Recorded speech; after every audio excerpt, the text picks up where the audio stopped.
દીકરી, દુખી ન થા. તમે આ કસોટીમાંથી સાંગોપાંગ નીકળ્યા છો. તમારી પૂજા અર્ચના અને મારા પ્રત્યેની આસ્થા રંગ લાવી છે. દીકરી, હું દેવી દશામાં તને આશીર્વચન આપું છું કે આજથી 9 માસ ને 13 દિવસે તારી કુખેથી દૂધના પીણ જેવો દીકરો આવતરશે. તારા પતિનો રોગ મટી જશે.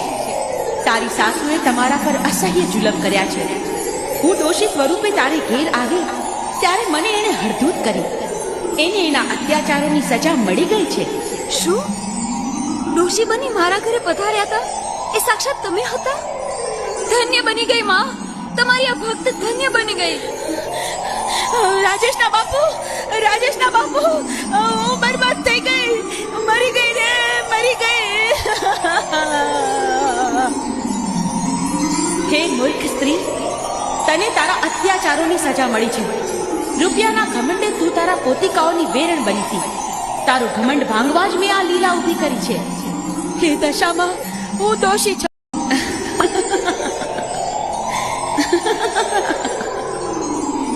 દીકરી, દુખી ન થા. તમે આ કસોટીમાંથી સાંગોપાંગ નીકળ્યા છો.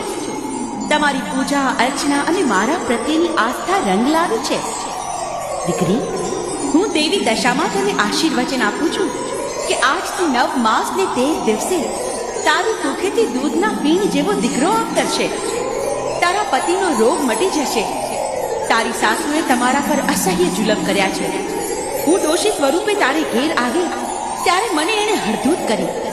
એને એના અત્યાચારોની સજા મળી ગઈ છે.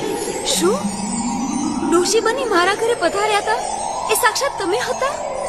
ધન્ય બની ગઈ માં, તમારી આ ભક્ત ધન્ય બની ગઈ. રાજેશના બાપુ, રાજેશના બાપુ, હું બરબાદ થઈ ગઈ, મરી ગઈ રે, મરી ગઈ. હે મૂર્ખ સ્ત્રી, તને તારા અત્યાચારોની સજા મળી છે. રૂપિયાના ઘમંડે તું તારા પોતિકાઓની વેરણ બની હતી. તારું ઘમંડ ભાંગવા જ મેં આ લીલા ઊભી કરી છે. હે દશામાં, હું દોષી છું.